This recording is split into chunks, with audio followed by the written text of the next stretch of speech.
राज्यात भाजप शिवसेनेचं सरकार असताना थेट जनतेतून सरपंच आणि नगराध्यक्ष निवडण्याचा निर्णय महाविकास आघाडी सरकारने बदलला। आता पुन्हा जनतेतूनच सरपंच निवडले जावेत अशी मागणी जोर धरू लागलेली आहे। याबाबत आमच्या प्रतिनिधींनी भाजपचे नेते चंद्रशेखर बावनकुळे यांच्याशी संवाद साधला। त्यांचं नेमकं या संदर्भातलं काय म्हणणं आहे ते देखील पाहूया।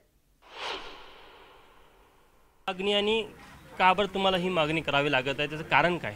2017 मध्ये भारतीय जनता पार्टी शिवसेनेच्या सरकारने माननीय देवेंद्र फडणवीस जी मुख्यमंत्री असताना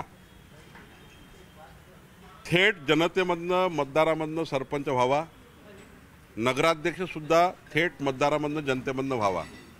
कारण जेव्हा थेट जनतेमधनं नगराध्यक्ष सरपंच होतो तेव्हा समतोल विकास करतो आणि अविश्वासाचं राजकारण, फोडाफोडीचं राजकारण होत नाही आणि त्यामुळे अस्थिर नगरपालिका, अस्थिर ग्रामपंचायती होत नाही। आणि म्हणून देवेंद्र फडणवीस सरकारने अत्यंत महत्त्वाचा निर्णय घेतला होता। निवडणुका झाल्यात, 5 वर्ष फ्रूटफुल त्या ठिकाणी रिझल्ट आले, पण केवळ आकसापोटी देवेंद्र फडणवीस सरकारने घेतला निर्णय बदलाचा म्हणजे बदलायचा, या आकसापोटी या सरकारने निर्णय बदलला होता, महाविकास आघाडी सरकारने।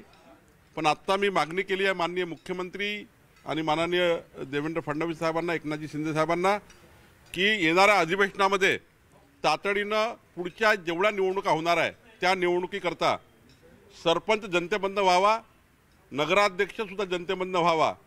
आणि मला विश्वास आहे की याचा जे महाराष्ट्रात स्वागत झालं होतं ते पुन्हा स्वागत होईल आणि हा निर्णय हा महाराष्ट्राकरता अत्यंत महत्त्वाचा ठरेल। त्यामध्ये एक महत्त्व असा आहे ग्रामीण भागामध्ये विशेष करून की जे प्रस्थापित आहे गावातले त्यांना त्याचा फायदा मिळतो, सर्वांनाच फायदा मिळतो। त्याच्यावर आरक्षण असतं, सर्व समाजाला फायदा मिळतो। SC STचे आरक्षण असतं, OBCचे आरक्षण येणारच आहे आणि त्यामुळं प्रस्थापित वगैरेला नाही, उलट लोकप्रिय काम करणाऱ्या, सकाळपासून आपलं आयुष्य जे जनतेकरता देतं अशा कार्यकर्त्याला संधी मिळतं। मला एक सांगा की आता कधीपर्यंत तुम्ही म्हणाल की हा निर्णय व्हायला पाहिजे? अधिवेशन आता सुरू होईल, पावसाळी अधिवेशन, या अधिवेशनात हा कायदा आणला पाहिजे अशी मागणी आम्ही केली आहे। मी आजच माननीय एकनाथजी शिंदे साहेब, देवेंद्र फडणवीस साहेबांना विनंती केली आहे की तातडीनं हा कायदा आणला पाहिजे आणि येणाऱ्या पुढच्या निवडणुका सर्व डायरेक्ट मतदारातून सरपंच व्हावा, नगराध्यक्ष व्हावा। प्रश्नामध्ये यावर निर्णय घेतला तर परत एकदा राज्यामध्ये सरपंच असेल, नगराध्यक्ष असेल, हे थेट जनतेतनं निवडले जाईल।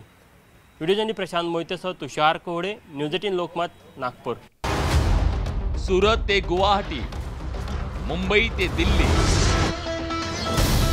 कुणाच्या हाती येणार सत्तेची किल्ली। सत्ता नाट्याची प्रत्येक घडामोड सर्वात आधी फक्त न्यूज 18 लोकमतवर।